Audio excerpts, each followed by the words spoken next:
It's April. Draft season is officially here. The draft is less than 1 month away, so it's time for my Bears mock draft 1.0 of 2024. What's going on, guys? I'm back with another Chicago Bears discussion video, which I'll be doing throughout this entire offseason. And I thought I'd do a draft video because the draft is less than a month away. We're going to be talking a lot about the Bears and what they're going to be doing in the draft this year. And this year, I'm actually going to be having 3 mock draft videos. Okay, one is going to be with the trade back from pick number 9, one is going to be with staying at pick number 9, and one is going to be with moving up from pick number 9. I want to give you guys a bunch of fun scenarios this year because we obviously don't have many picks, okay? So like, since we only have 4 picks, I kind of want to experiment with what could happen if we, trade back to get some more picks. What happens if we stay and just select best player available? What happens if we trade up even? Okay, I want to do a bunch of different videos this year, as opposed to the previous years where I only had one long video. So be on the lookout for 2 more videos after this one. But as I mentioned, guys, this video is going to be the trade back from pick number 9 video. Okay, I think that if Ryan Poles wants to trade back and acquire more picks, he can do that the best with pick number 9. He's obviously not going to be doing that with pick number 1. We already know who pick number 1 is going to be, but from pick number 9, there could be teams want to go up to get an offensive tackle, maybe a receiver, maybe somebody else, maybe a quarterback if one is still available, right? So the Bears could trade back and get a bunch of extra picks because right now we only have 4. It would be nice to have 5, 6, 7 if we do trade back from pick number 9, but I don't want to talk too much. Let's just get into the mock draft. Okay, so I'll be going pick by pick, give you guys my analysis for the pick and who I picked, and let's begin. With the first pick in the 2024 NFL Draft, the Chicago Bears select Caleb Williams, quarterback out of USC. There is no debate at all about who the number 1 pick is going to be. It is going to be Caleb Williams. I'm willing to bet my YouTube channel on this that the Bears are going to draft Caleb because the signs have been there for a long time, especially after we traded away Justin Fields. We only did that because Ryan Poles wants to get his guy Caleb Williams. He's talked a lot about how great of a person and player Caleb Williams is, which is a pretty important thing to point out, that Ryan Poles and Matt Eberflus do believe that Caleb Williams is a fantastic human being and not only a fantastic football player, which does matter a lot because Ryan Poles has talked a lot in the past about the person having to be a good person if he is going to be a Chicago Bear. That's why we passed up on guys with character concerns in the past, but Caleb Williams does not have those character concerns. I know the media has talked a lot about his supposed selfishness, his supposed me first attitude, but if you talk with any of his teammates, they do not agree with that assessment. All the reports, all the interviews that have came out recently have suggested that his teammates absolutely loved him, and his teammates himself have said that over and over again. You can tell by the body language too at the pro day that Caleb Williams' teammates respected him a lot and they thought he was a damn good leader, and he is going to hopefully be one for our Chicago Bears that have been looking and searching for the answer at quarterback for a long time. My entire life, the Bears have not had a franchise quarterback. I'm 25 years old, but I'm really thinking that Caleb Williams might be the one. Okay, if you look at him as a prospect, he is one of the most talented prospects I've ever seen at the quarterback spot in my life. And whether you want to call him a generational prospect or not, you do have to call him an elite prospect at the very least, who is good at doing a lot of things that matter at the quarterback spot. He is really good at creating by himself. He can create out of structure at an elite level. He can play in the pocket too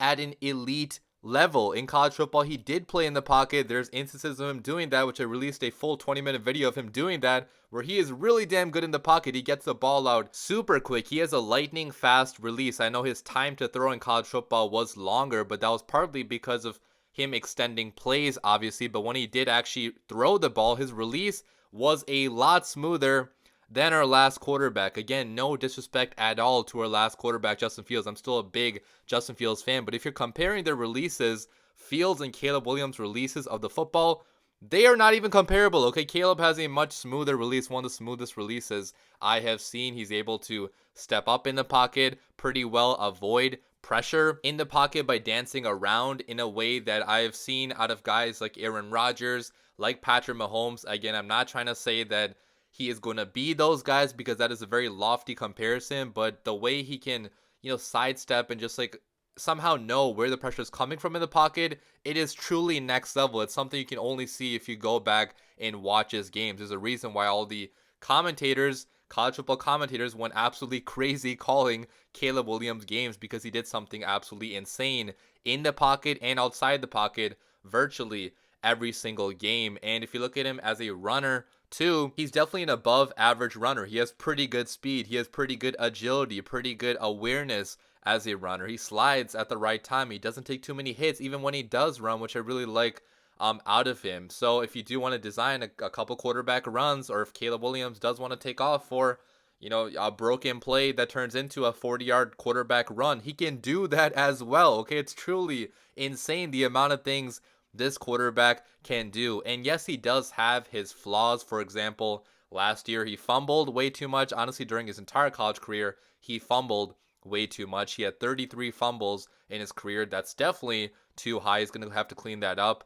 A lot of that did come from having to do too much, though, with the football, with how bad his supporting cast was at times. But ball security in terms of fumbling has to be cleaned up. Sometimes he did take a little bit too many sacks, trying to do too much with the football. Again, like I mentioned, trying to play hero ball. So he's going to have to learn at the next level when to play hero ball and when to take the dump off, when to take the short pass. But a lot of that was situation based at USC. His defense at USC was absolutely god awful terrible. His defense allowed 30, 40, 50 points on the regular. So obviously any quarterback is going to feel the need to put the team on his back. And even with some of the bad weapons they had last year, I don't want to call Brendan Rice and Todd Washington bad weapons per se, but they weren't true number ones like Jaden Daniels had at LSU. Okay, he did not have the elite weapons last year, which is why he felt like he had to play hero ball sometimes. I'm hoping on the Chicago Bears, with a better supporting cast on the offense, a potentially top 10 defense behind him, he can win a lot of games right away and have a much more successful start to his NFL career than any other Bears rookie quarterback ever has had. The pick is definitely going to be Caleb Williams. There is no debate on this. I really hope he can be the savior of Chicago Bears football. We have a trade. As the title of this video suggests, I will be trading down in this mock draft from pick number 9. I have the New Orleans Saints trading up, and they have been a team in the past that has traded up a lot, so I think this could be pretty realistic. I have the Saints giving up pick number 14 in the first round, also giving up a second round pick they got via Denver, pick number 45, and also giving up a 5th round pick this year, pick number 150. In exchange, the Bears are sending them pick number 9, and I'm thinking the Saints will go up here to get an offensive tackle, the offensive tackle that they like the most, because they are not going to have Ryan Ramczyk for the entire year, according to reports. So this is fair value for the most part, according to most value charts I've seen. The Bears are getting a little bit more value here, but the Saints have historically overpaid in trades in the past. And if you are going up to get a guy you really like, sometimes you do have to overpay. And I think this makes sense from the Bears' point of view if they don't like their options at pick number 9. For example, if Roma Dunze is gone, if they're not really as in love with the OT class as some people are, you know, if they have a lot of players graded a little bit similarly, to get that second round pick would be absolutely massive. And to get a 5th round pick too, that's pretty good as well. But especially that second round pick in a draft class that's this stacked at the top, that's so big for building depth on this Bears roster. Okay, Ryan Poles has said it over and over again. Okay, he likes to build depth via the NFL draft, and you can do that if you have more picks. Right now the Bears only have 4. If they can get up to 6 with making this trade back, I think Ryan Poles would be a pretty happy man. With the 15th pick in the 2024 NFL draft, the Chicago Bears select Laiatu Latu, edge rusher out of UCLA. I know the first comments that people are going to have is, what about his neck? What about his medicals? And yes, I don't claim to be a doctor, okay? So if the Chicago Bears doctors absolutely do not clear Latu to be drafted, then obviously we are not going to be drafting him. But assuming the medicals are clear and he is good to play football and have a good career in the NFL, if you guys don't know what I'm talking about, by the way, he medically retired from football. He had to miss 2 entire seasons of his college career due to a pretty bad neck injury.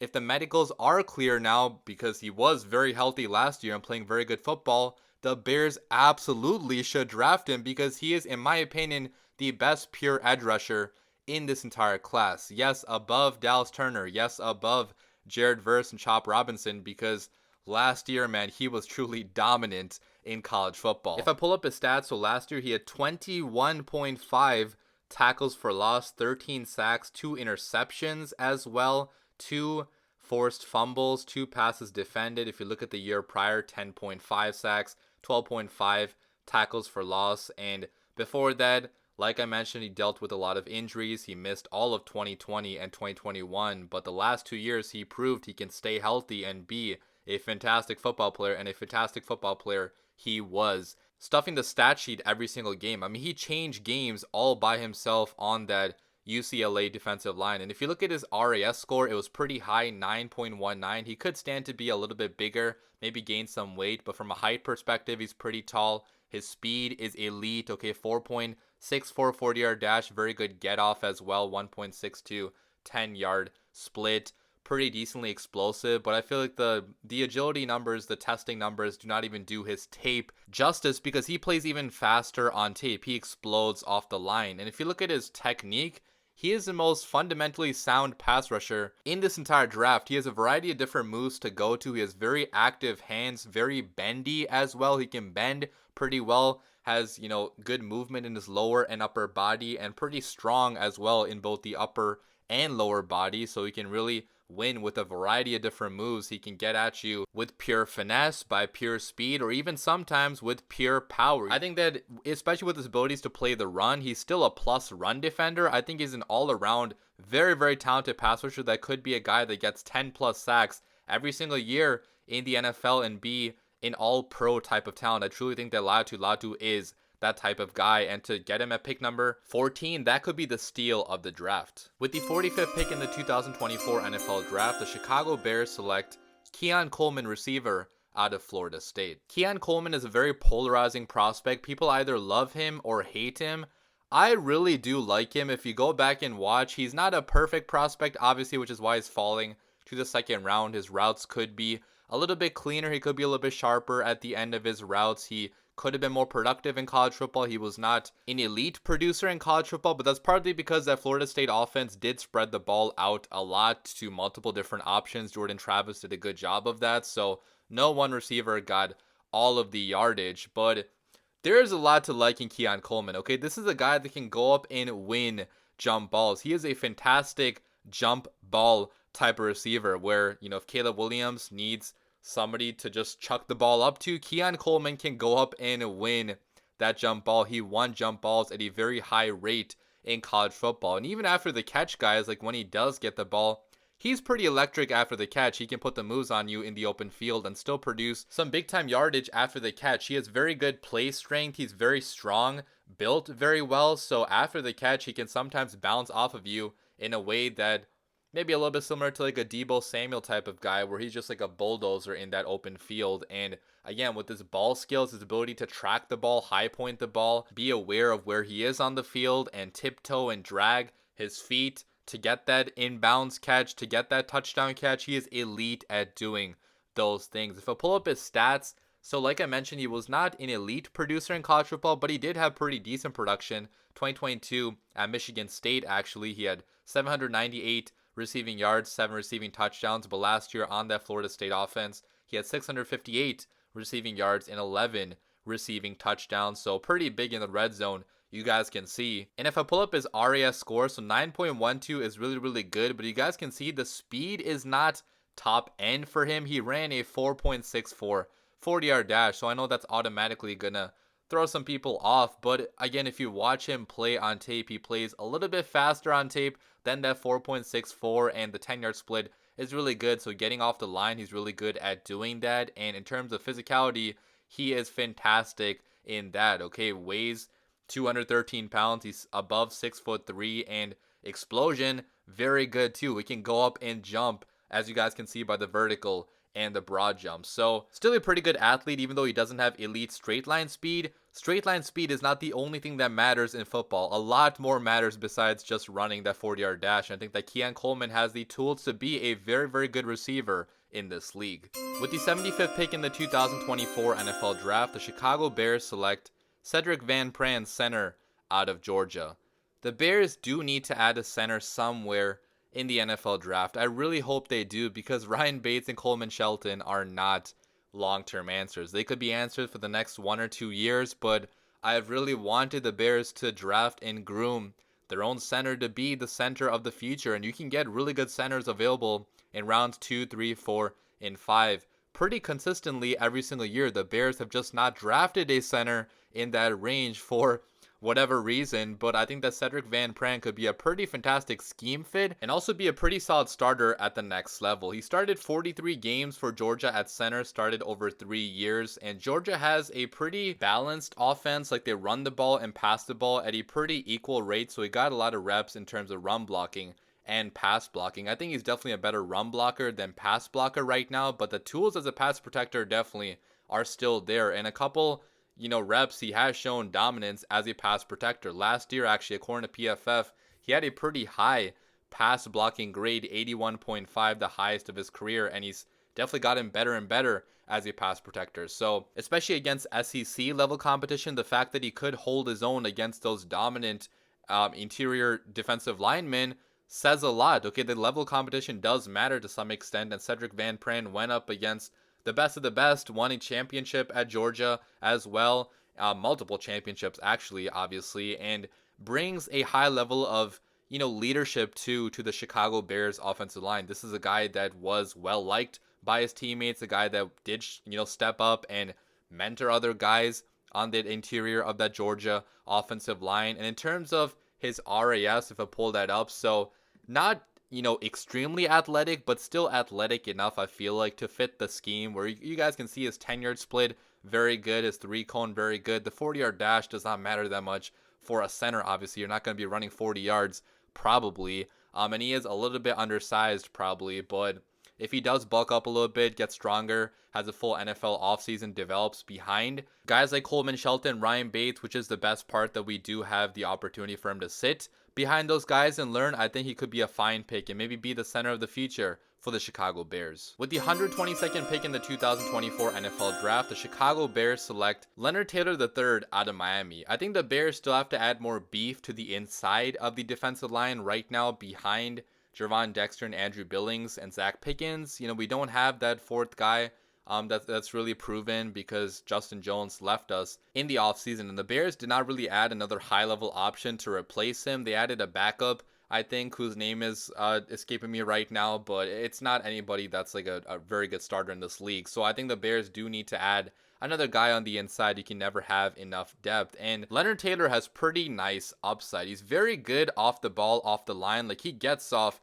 very, very well. Like, I know that the thing with Gervon Dexter last year was that he did not have a good get off. I think Leonard Taylor III does have a very elite get off, maybe not reflected in his RAS testing, but if you go back and watch his tape, he can get off that line. He's very physical, very strong, very quick at the point of attack, maybe not as developed as a pass rusher, but when he does win, he wins by a lot. Okay, it's like some dominant wins that he has, and that's because he does have that high level upside, but he was pretty inconsistent, which is why he's falling to round 4, round 5. It seemed like his pad level was way too high on many plays and very inconsistent in terms of his overall technique. So he does have to be developed by Matt Eberflus, by these defensive guys, but with the good coaches that we have on the defensive side, I'm confident that that can happen over time. And if you look at his stats, so defensive tackles don't really rack up that many stats, but his first year, he had 8.5 tackles for loss, 2 sacks. Second year, 10.5 tackles for loss, 3 sacks. Last year, 3.5 tackles for loss and 1 sack. The production was not as good last year as compared to 2021 and 2022, but the flashes and the high upside still, I feel like, are there if he gets to the right system and the right coach, and I feel like the Bears maybe could be that right system. And quickly pulling up his RAS. He's an above average athlete, but not an elite athlete, at least according to testing. He did not test that well in terms of, 10-yard split, 20-yard split, and 40-yard dash. But if you look on tape, he gets off the line very quickly. Okay, I don't think that's reflected here in the testing. And in terms of, height and weight, he's pretty good. So I think overall, again, not elite athletically, but if you surround him with talent, if you put him in a developmental system like the Bears have going on right now, I think he could be a pretty decent player, rotational player in the NFL. And lastly, with the 150th pick in the 2024 NFL Draft, the Chicago Bears select Jalen Simpson, safety out of Auburn. Behind Jaquan Brisker and Kevin Byard, the Bears don't have much, and I know they did add Jonathan Owens, but Jaquan Brisker gets hurt pretty frequently, okay? If I had to guess, he's probably going to miss a few games just because he's gotten hurt every year of his career so far. Hopefully that doesn't happen, but if Jaquan Brisker is going to miss a couple games, I'd like to have a fourth option, a higher upside option at safety than Jonathan Owens, and Jalen Simpson could be that guy. He's a very athletic dude, very fast, very explosive, pretty small. If I pull up his RAS testing, he's a small guy. There's no getting around that. Only 5'11", 179 pounds. He may have to bulk up a little bit. He's probably not going to get taller at this point, but if you look at him as an athlete, extremely fast, very good 40-yard dash, 20-yard split, 10-yard split, very elite vertical and broad jump as well, so he can get up there and explode and keep up laterally with these elite middle of the field receiving options. He can flip his hips very well and run on a dime, change directions on a dime. He plays the ball very well too. He has fantastic ball skills. I'll talk about stats a little bit later, but he can really go up and get the football and make it go the other way. He's very smart and very fundamentally sound in terms of zone coverage, and the Bears do play a good amount of zone, obviously. So in terms of a scheme fit, I think he would be pretty nice and could play all over the secondary. Some snaps closer to the box because he is pretty physical. He tries to be physical. He is smaller though, so he's not going to always win his matchups. He's not going to always, win against those bigger guys, but he does try his absolute hardest all the time, which is something that I'm sure Ryan Poles and Matt Eberflus are going to value when they watch him on tape. And pretty gifted in coverage too. Last year he had 4 interceptions, including 1 pick six. He had 3 passes defended. The year prior he had 2 interceptions and 5 passes defended. So pretty nice stats. I think he won't have to play that much in year 1 unless injuries happen, which they probably will, knowing Jaquan Brisker. Hopefully not though, but if he does have to play, I think he could be a nice chess piece for Matt Eberflus on this defense. So there you have it, guys. That's the entire mock draft. I'll put it up on the screen for you guys to see it in totality, but I would be very happy if the Bears' actual draft turned out to be anything like this. You got your QB of the future in Caleb Williams, a supremely talented quarterback prospect that we selected with a pick that was not even ours. It's the Carolina Panthers' first round pick. With our own pick, I traded back to get an extra 2nd and 5th round pick, but going back, I got Latu, a very talented edge rusher that, in my opinion, could be the best edge rusher from this class and maybe the defensive rookie of the year. In the 2nd round, I got Keon Coleman, a big body receiver, to give Caleb Williams a jump ball winning guy to throw the ball to. After that, I picked up Cedric Van Pran, a center from Georgia, to develop. And then I finished out the draft on defense. I added Leonard Taylor III for some depth on the interior of the defensive line, and I also got Jalen Simpson from Auburn for depth at safety. So let me know what you guys think about the draft in the comments down below. Again, I'll be having 2 more mock draft videos out for you guys. This is only the first one, but in the next one, I think I'll be having the trade up in that video and showing you guys what it would look like if the Bears somehow trade up. Even though we don't have that many picks this year, we do have a lot of picks next year that we could sacrifice to go up in this year's class. So be on the lookout for that video. Leave your comments down below. As always, bear down.